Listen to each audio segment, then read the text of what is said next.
Olha isso aqui. Esse mapa aqui é o mapa da Europa e esses países que estão manchados aqui mais claros são os membros da OTAN. O que é a OTAN? A OTAN é a Organização do Tratado Atlântico Norte. É uma coalizão militar, não é uma coalizão diplomática, não é uma coalizão política, não é um BRICS da vida, que é um grupo de cooperação comercial, diplomática entre países. Não, não. É uma coalizão militar. A OTAN é um tratado entre países de cooperação militar. Beleza? Especificamente somente militar. Esses países aqui, tem países aqui que nos dão uma pista do que pode acontecer nos próximos anos, ou nos próximos meses.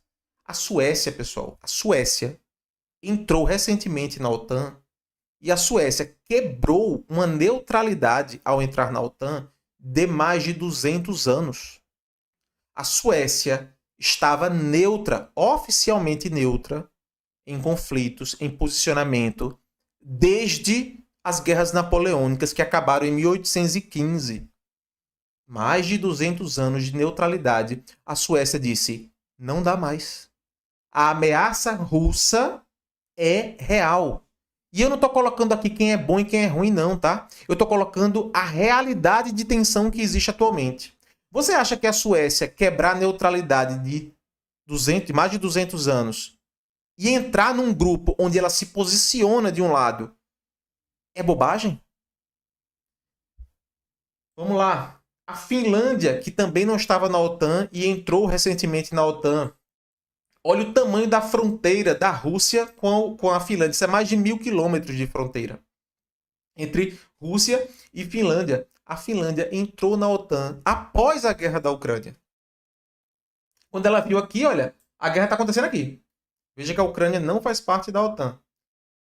Um dos argumentos de Putin é que ela queria fazer parte e ele foi e invadiu.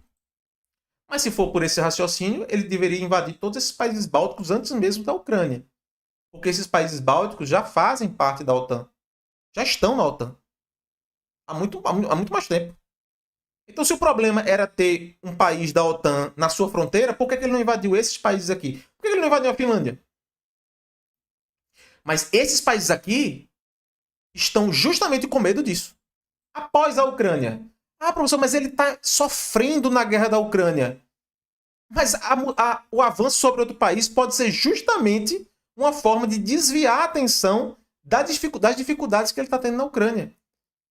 Só que, pessoal, tem 20% do território ucraniano que já está nas mãos dos russos. 20% de ucranianos estão sob bandeira russa, como eu já falei agora há pouco. Isso é muito sério. Isso é muito sério. Entende? Então, olha, no cenário Rússia e Ucrânia, é esse bloco contra a Rússia e aliados. Quem são os aliados da Rússia? China, que tem o seu problema aqui que a gente vai falar já já. Coreia do Norte, que está aqui. Coreia do Norte e Irã. E o Irã, que está aqui. Esses são os principais aliados da Rússia contra todo esse bloco aqui. Professor, esse bloco aqui... Lembrando que os Estados Unidos também está, né? Canadá e Estados Unidos também estão na OTAN. São fundadores, inclusive, da OTAN, Canadá e Estados Unidos. Mas eu estou mostrando a Europa para você entender o contexto aqui territorial. Territorial. É esse bloco contra um outro grande bloco aqui. Esse é o cenário mais perigoso que existe para despontar uma guerra generalizada, uma guerra mundial, uma guerra em âmbito global. Esse é o cenário 1 lá do nosso mapa. Esse é o cenário 1 lá do nosso mapa. Uma guerra na Europa, junto de várias potências bélicas. Aqui tem vários países com armas nucleares. Reino Unido, França, quando a gente vem para cá, Estados Unidos. Ou seja, e desse lado também tem países com armas nucleares. A Rússia, a China, a Coreia do Norte também tem armas nucleares.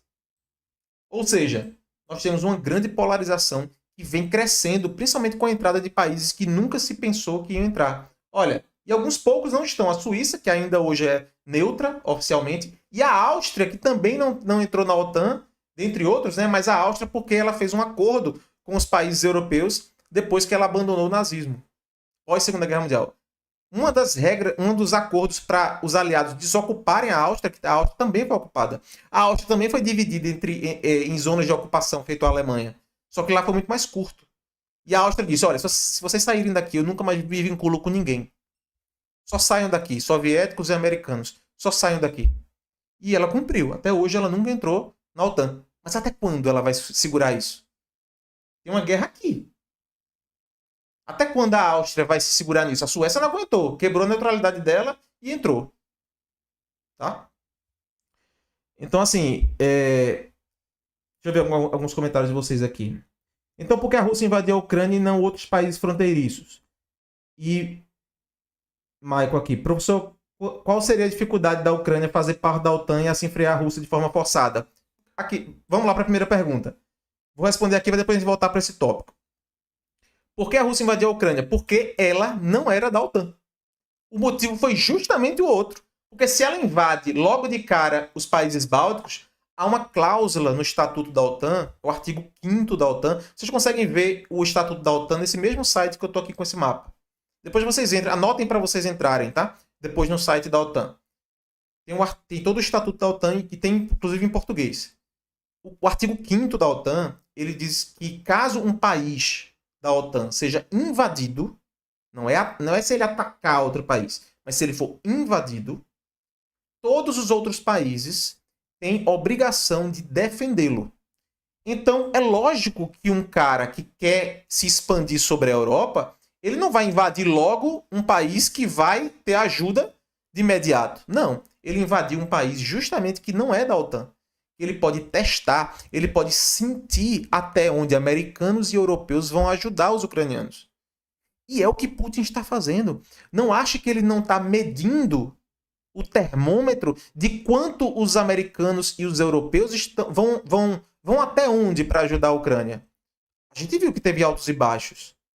Com Biden foi uma coisa, com Trump está sendo outra. Com os países europeus, a União Europeia, vários países discordam de ajudar a Ucrânia e outros concordam. Então, invadir a Ucrânia, para Putin, foi um excelente laboratório. Está sendo um excelente laboratório. Lógico, ele também quer invadir aquele território. Existe uma ideologia na Rússia que se chama de pan-eslavismo. E muitos acreditam que Putin adota essa ideologia. O pan-eslavismo é justamente a ideia de os russos dominarem todos os países onde tem povos de origem eslava. Os eslavos, eles são um grupo étnico indo-europeu que existem ali uma parte dos Balcãs, leste europeu e na Rússia, em outras partes também. Mas principalmente, essa ideologia pan-eslavista, ela acredita que os russos é que devem liderar os povos eslavos.